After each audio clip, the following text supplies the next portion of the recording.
Ah,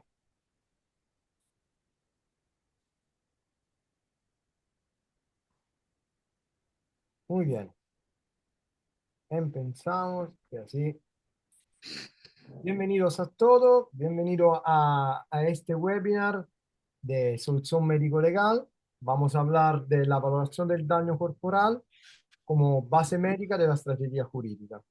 Yo soy Sabatino Quattraccioni, soy el CEO de Solución Médico Legal, una empresa que ha empezado en Italia hace muchos años como Instituto Médico Legal y el año pasado hemos empezado también aquí en España como Solución Médico Legal.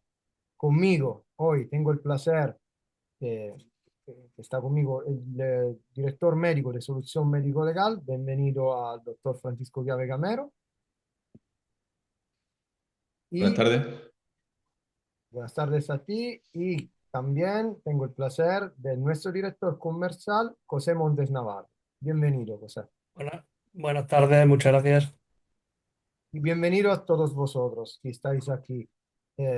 Lo que quiero contar de yo, 2 minutos, para que no quiero quitar tiempo a nuestro director médico y después a nuestro director comercial, más que me va a contar cómo es de verdad la base de una, de una negligencia, de un accidente de tráfico, puede ser la base médica. Yo quiero decirte quién somos como solución médico-legal. Queremos ser el partner para los abogados, teniendo claro el plazo de tiempo, respetar el tiempo de entrega y con periodo especialista y tiempo y costos claros. Y todo esto con la supervisión de nuestro director médico. Contamos con más de 30 peritos médicos en todo el país y nuestro director médico que supervisa, forma todos estos peritos. Y la nuestra visión general es esta, ser referente para los espacios de abogado que quiere un excelente asesoramiento médico legal y todo esto tiene que ser reconocido y certificado por éxitos obtenidos en fase extrajudicial y judicial. Y lo que queremos garantizar a nuestros clientes, los abogados y la empresa que se dedica a indemnización de daño, como su asistido, que se plenamente satisfacen con la excelencia de nuestro trabajo y servicio. Esta es nuestra visión. Y nuestros valores son estos. Lo más importante para nosotros es la transparencia y la garantía para que los abogados saben entre cuándo vamos a entregar un informe y cómo lo hacemos, con personal profesional y certificado. Y lo de retribuir al territorio, devolver una porcentaje de nuestra facturación a familia víctima de carretera y maltrato. Esto en 2 minutos lo que quería explicarle a vosotros. Ahora dejo la palabra al director médico que entra en este webinar para explicarle bien todas las cosas. Gracias.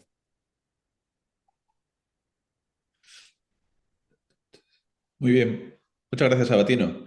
Muy buenas tardes a todos y bienvenidos a este primer webinar de Solución Médico Legal, donde queremos contaros, bueno, pues básicamente qué es esto de la valoración de daño corporal, aunque yo creo que casi todos los que estáis aquí con nosotros lo sabéis, y qué podemos aportar como empresa en esta, bueno, en esta parcela del peritaje médico, de la valoración, como ha dicho Sabatino, tanto en ámbito civil, accidentes de circulación, etcétera, perdón, como negligencia médica, etcétera. Como digo, todos sabréis lo que es la valoración de daño corporal. Es una disciplina médico-legal donde un profesional médico cualificado y habitualmente bien formado, pues va a establecer la presencia de una secuela, de unos menoscabos, de unos perjuicios personales, morales, de unos tiempos de estabilización, hablando de lesiones. Va a establecer una relación causal, un nexo causal que es una de las piezas fundamentales en la valoración de daño corporal entre un hecho o la omisión de un hecho y esas consecuencias lesivas, esas lesiones, ese daño y posteriormente la secuela sobrevenida. Y eso básicamente es esta valoración de daño corporal, como decimos. Eh, Cuando hablamos de valoración de daño corporal, también queríamos contaros qué no es la valoración de daño corporal. Os voy a compartir pantalla, voy a empezar con la presentación. No os voy a cansar mucho con muchas presentaciones, no os voy a cansar mucho porque bueno, entiendo que vosotros, como digo, lo sabéis, pero sí unas pinceladas de qué es valoración de daño corporal y qué no es, ¿no? Empiezo por el no es, porque es más fácil para que lo entendamos, ¿no? Cuando hacemos un informe de valoración, yo sé que algunos de los que estáis con nosotros hoy, sobre todo algunos letrados, algunos abogados, os va a chocar esto, pero nosotros los médicos no tratamos de defender los intereses del lesionado. Dicho así, parece un poco que estoy cerrando las puertas a posibles colaboraciones. Y realmente es así, es decir, si un informe de valoración de daño corporal se caracteriza por algo, es por la imparcialidad y por la objetividad. Ningún médico legal, ningún perito médico debería salirse de esas directrices, de esa imparcialidad, de esa objetividad.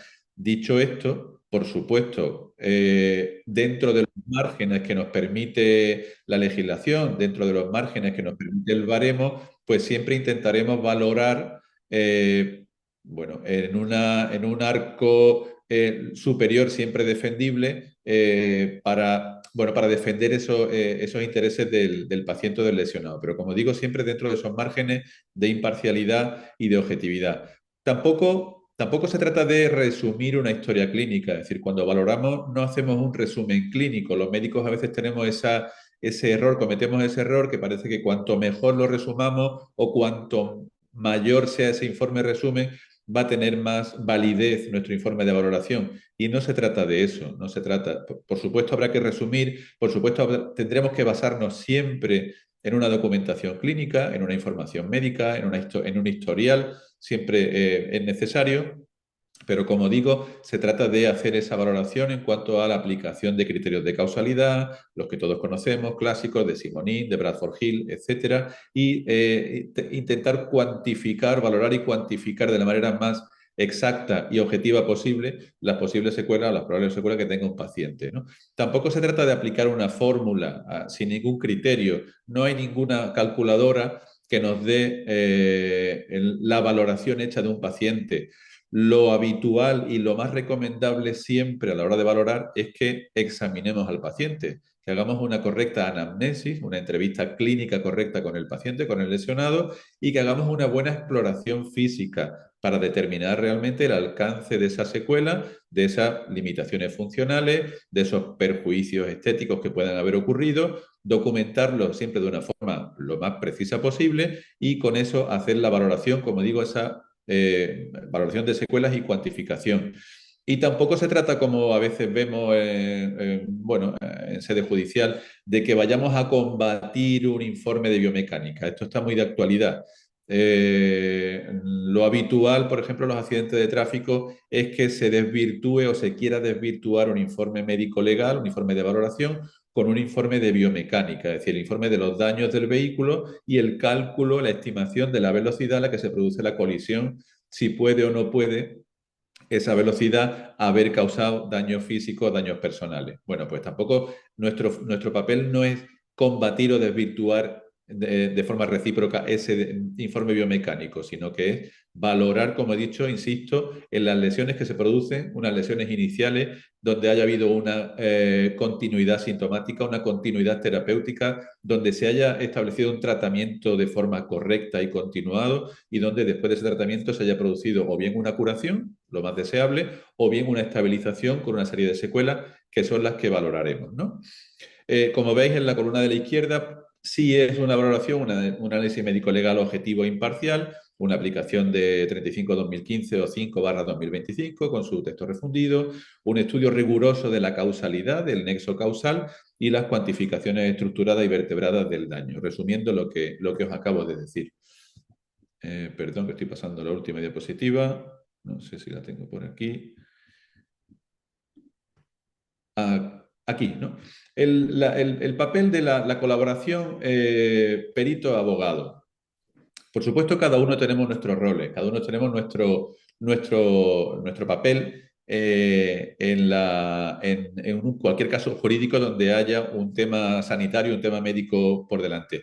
Pero siempre va a ser la comunicación correcta, la comunicación fluida, la preparación y la alineación de los criterios lo que nos lleve al mayor éxito posible. Es decir, no puede ir el abogado por una línea en su demanda o en su defensa sin que esté alineado con los criterios que el perito médico previamente le haya comunicado. Es decir, necesitamos esa comunicación y necesitamos esa alineación. Por eso creemos fundamental la comunicación y así lo hacemos en SML, en Solución Médico Legal, comunicarnos de una forma fluida sobre los criterios que valora el médico legal, el perito, y los criterios que cree también el abogado que tiene que seguir a la hora de su demanda o su defensa.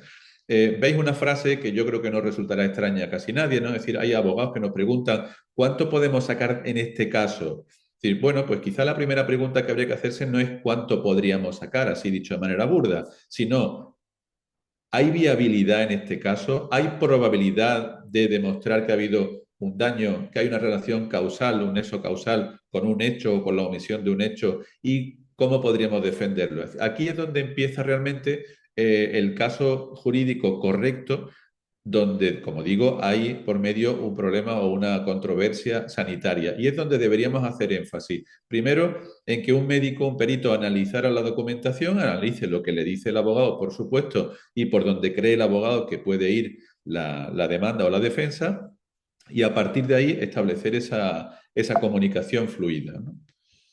A ver si paso. Aquí. Vale.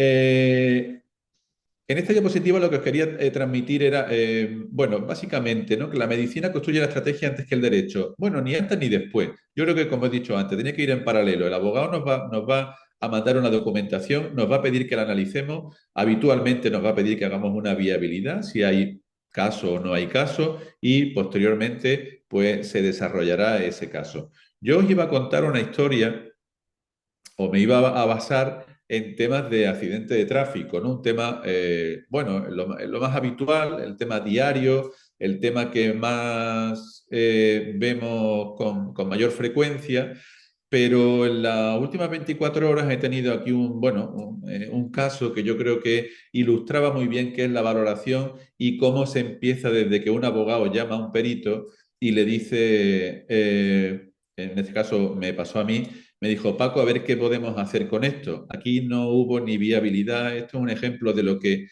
no debería ser, pero con frecuencia a veces ocurre, ¿no? A ver qué podemos hacer con esto. Tengo este asunto y ahí lo lleva. Y lo primero que me llega, os lo cuento, esto se pone en contacto conmigo la Consejería de Educación de la Delegación de Almería y lo primero que me llega es un archivo de 136 megas. Yo os puedo decir que no eran ni 100, ni 200, ni 300, ni 400 folios para estudiar, sino bastantes más. Y con eso dice el abogado, pues a ver qué puedes hacer.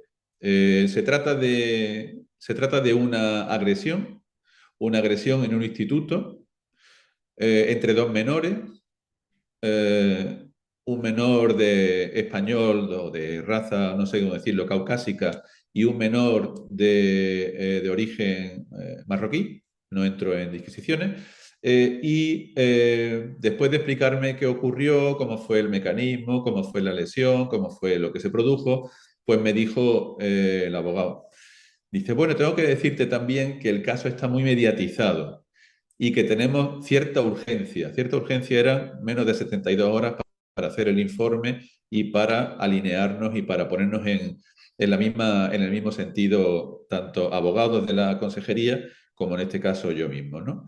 Y lo mediático, pues aquí lo tenéis. Fue mediático a nivel local, a nivel provincial, a nivel nacional y no he mirado si a nivel internacional. El hecho es lamentable, el hecho es dramático, un juego o, bueno, una agresión fortuita entre dos menores en horarios de clase.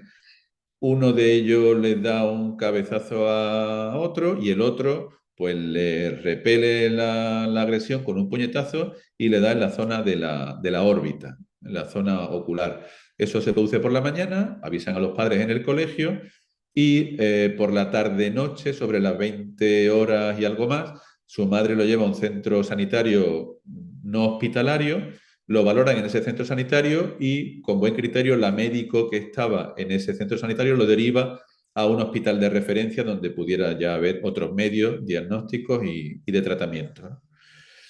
Lo que veis en los titulares, bueno, pues es realmente lo que ha ocurrido. O sea, el alumno presuntamente agresor, pues está sometido a casi una crucifixión social, se le ha impuesto una orden de alejamiento, se le ha expulsado del colegio, del instituto, bueno, poco menos que un criminal, ¿no?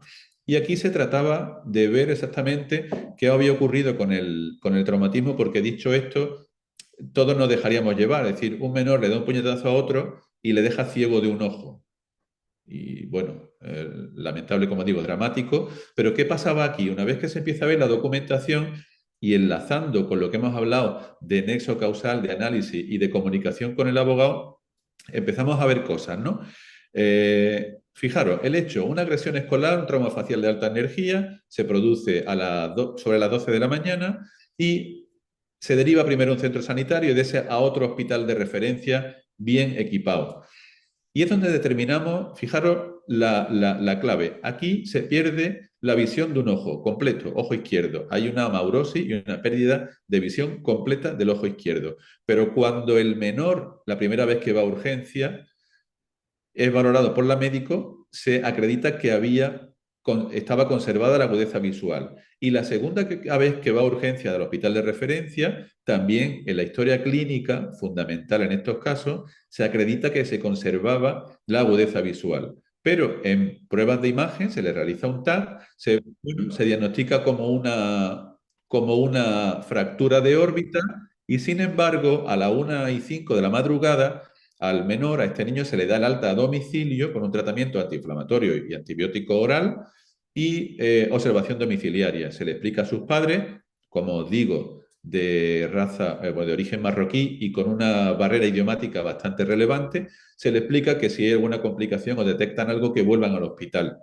Efectivamente, a menos de las 48 horas, los padres detectan algo, y es que el niño, cuando le dan el alta, veía y estando en la casa dice que ya no ve nada, que ve negro y además no puede mover el ojo. Entonces aquí sí que viene, es importante ya el análisis pormenorizado de la documentación y el ponernos en contacto con abogados y determinar qué estaba pasando en esta situación. Y realmente la clave de este caso que era delimitar de quién era la responsabilidad en cuanto a las secuelas que ocurrieron, porque se produce, como digo, os recuerdo, el traumatismo, el puñetazo de un menor, se le produce un edema, una equimosis, un hematoma, la fractura de órbita, eso es innegable, pero el niño seguía viendo y es antes de las 48 horas cuando el menor deja de ver una vez ya ha sido atendido por un servicio sanitario, en principio válido y útil, donde había cirujanos maxilofaciales y donde había oftalmólogos de guardia que podían haber visto a ese niño. ¿Qué tenemos que analizar aquí? ¿De quién fue la responsabilidad de la mayor secuela que sufrió ese niño, que fue la ceguera? La ceguera conllevó un perjuicio moral, la ceguera conllevó un trastorno neurótico moderado por estrés postraumático, la ceguera conllevó una doble intervención quirúrgica con un mayor perjuicio estético por cicatrices y decir que esa ceguera, esa pérdida de la visión del ojo, que ya os digo que en el baremo se valora con 25 puntos, pues es lo que realmente marcó el mayor quantum indemnizatorio, la mayor cantidad, la mayor cuantía indemnizatoria que hubo o que habrá, con la que habrá que indemnizar a la presunta víctima, ¿no? Fijaros la importancia de delimitar eso, la responsabilidad.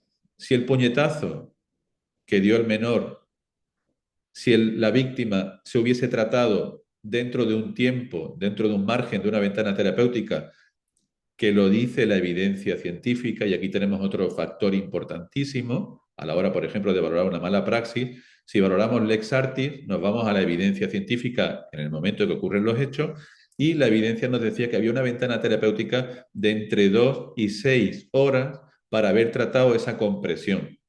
¿Qué estaba ocurriendo en ese ojo? Primero, que conservaba movilidad y que conservaba agudeza y que, sin embargo, al menos de las 48 horas dejó de conservarlo. Pues fijaros, ¿no? El informe de radiología era, bueno, Yo creo que lo dejaba claro. Fractura en pared anterior del seno maxilar izquierdo, afectación de conducto en la zona lagrimal. ¿Qué conlleva la afectación de conducto nasolagrimal? Me meto un poco en medicina, pero muy básico. Cuando se rompe el conducto nasolagrimal, se está poniendo en comunicación una zona externa, fuera del organismo, con una zona interna noble. Eso conlleva que bacterias de fuera, que están, pasen a una zona donde no debe haber bacterias. ¿Qué ocurrió? Como era previsible que ocurriera, pues que surgió una infección a nivel de órbita. Esa infección provocó un absceso, un bulto de pus, para que nos entendamos. Ese bulto de pus comprimió globo ocular y sobre todo el nervio óptico, y en pocas horas esa compresión tanto del hematoma como de la infección secundaria pues provocó una lesión irreversible del nervio óptico, que fue lo que llevó al niño a perder la visión de forma brusca después de esas 48 horas. La realidad clínica, en el margen izquierdo lo enseño: una fractura de seno maxilar, afectación de vía lagrimal, un hemoseno, que es un sangre estancada en uno de los senos, y eso, según la evidencia científica, según la bibliografía, requiere ingreso, antibióticos intravenosos y vigilancia estrecha de posibles complicaciones. Y una de sus posibles complicaciones fue la que ocurrió: una infección localizada, una compresión y una pérdida de visión por afectación del nervio óptico. Lo que se hizo realmente, diagnóstico al alta, pues el juicio clínico al alta en el informe aparece contusión facial. Contusión facial es un golpe en la cara. Es decir, se está minimizando por completo lo que realmente ocurrió. Lo que se hizo, un alta a domicilio de madrugada a las 1:05 de la madrugada, un alta con padres que no entendían muy bien siquiera la barrera idiomática, pero bueno, es un factor añadido, pero desde luego no lo que había que haber hecho, que era el tratamiento con antibióticos intravenosos y una observación estrecha, sino que se dejó al albur de la observación de la familia, de los padres. Aquí tenéis reflejado un poco, he querido esquematizar lo que realmente ocurrió. En la imagen número 1 veis la fractura, la obstrucción mecánica por la fractura, por ese bloqueo del conducto lagrimal, y que se pone en comunicación algo exterior con algo interior, donde no hay apenas espacio. El globo ocular está dentro de la órbita, pero apenas hay espacio. En la figura número 2 veis ese caldo de cultivo bacteriano, que es un seno maxilar cubierto de sangre y de pus, y la formación del acceso en la imagen número 3, justo en la zona orbitaria, donde no hay espacio para casi nada.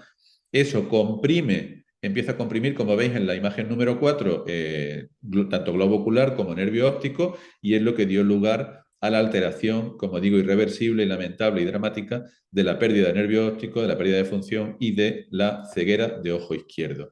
Aquí tenéis un esquema algo más simple, ¿no? Lo he querido llamar así la anatomía del desastre, un síndrome compartimental orbitario. La órbita no tiene apenas espacio, el contenido es justo para el ojo, el colapso, y el resultado una isquemia, es decir, que se infarta, se necrosa básicamente el nervio óptico, y hoy por hoy esa lesión es irreversible. Aquí es donde entramos, donde entra el perito, ¿no? Aquí es donde recordaba cuando me dijo el abogado Paco, a ver qué podemos hacer. Aquí se trataba de establecer una menor culpa o menor responsabilidad, o al menos la que tenía, al presunto agresor, al niño que han expulsado del colegio, al que le han puesto le han impuesto una orden de alejamiento, y al que está sometido pues a una carga social bastante importante, ¿no? Es casi un criminal. Por lo tanto, aquí sí que tenemos la obligación de ser muy objetivos y de delimitar la responsabilidad.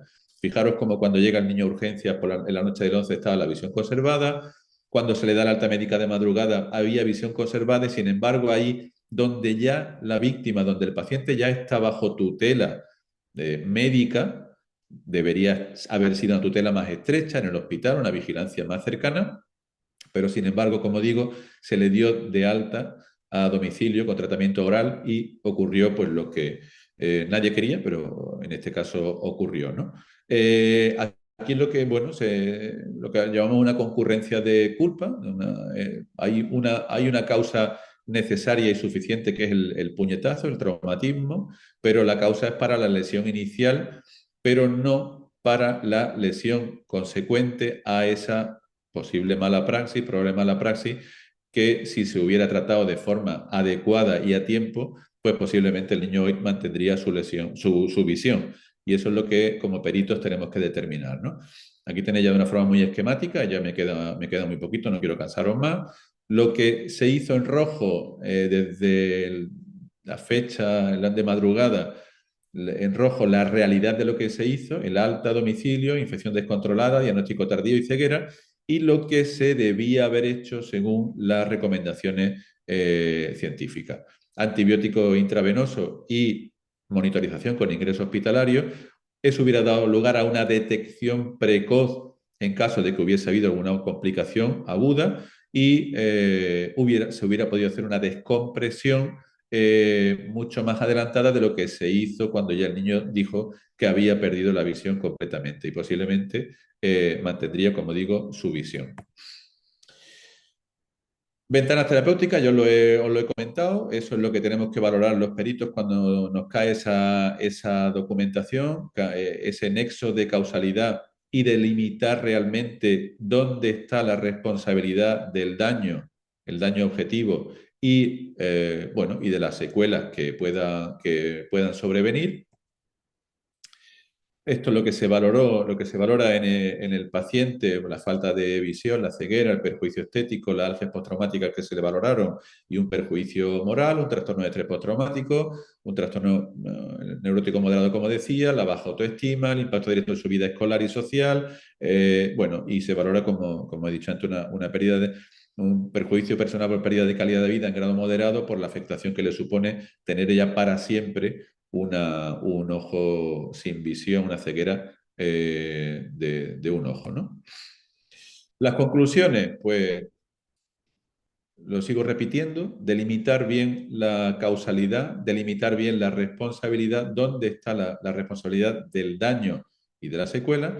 Aquí lo que se produjo fue un error diagnóstico, la contusión facial se minimizó realmente lo que estaba sufriendo ese paciente, a pesar de haberle hecho una prueba de imagen objetiva y clara, la falta de previsión, es decir, esa rotura del conducto nasolagrimal no debía haberse ido dado de alta a su domicilio, sino que ingreso con antibiótico intravenoso y observación estrecha, ese alta imprudente, lo que llevó al retraso quirúrgico y a una intervención ya realizada cuando la lesión era irreversible, ¿no? Con causa probada.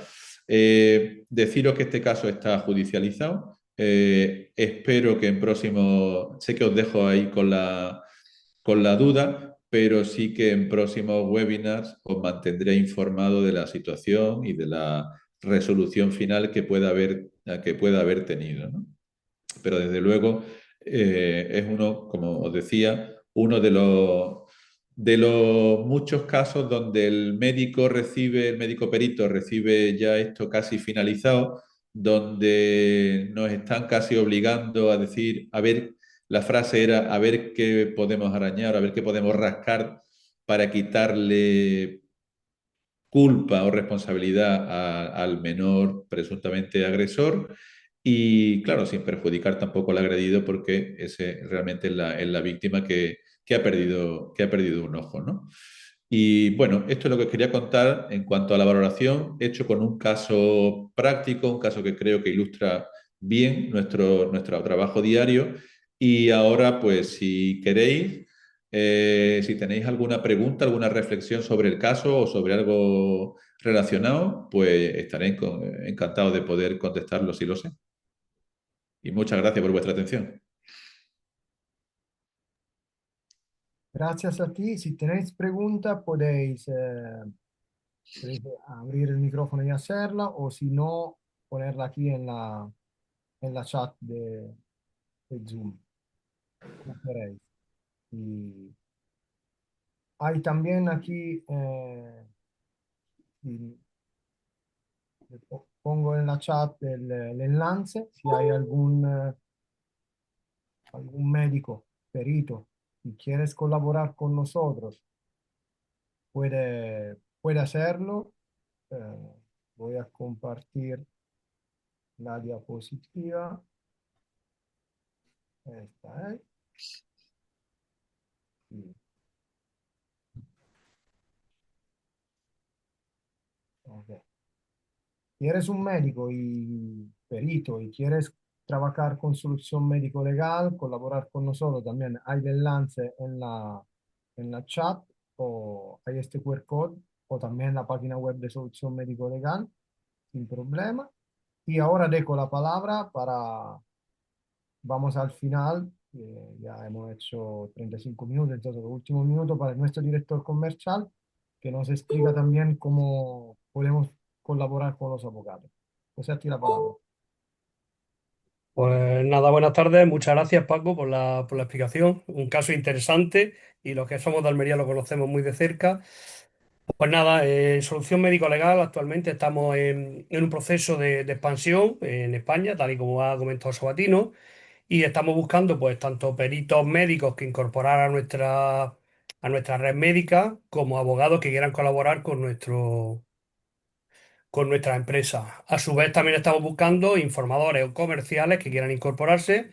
Para ello, Sabatino nos comparte un código QR y estaremos encantados pues, de atender cualquier duda o cualquier consulta y vamos, y que podáis colaborar con nosotros y enviarnos cualquier tipo de asunto que creáis que merece una valoración o un estudio más en profundidad.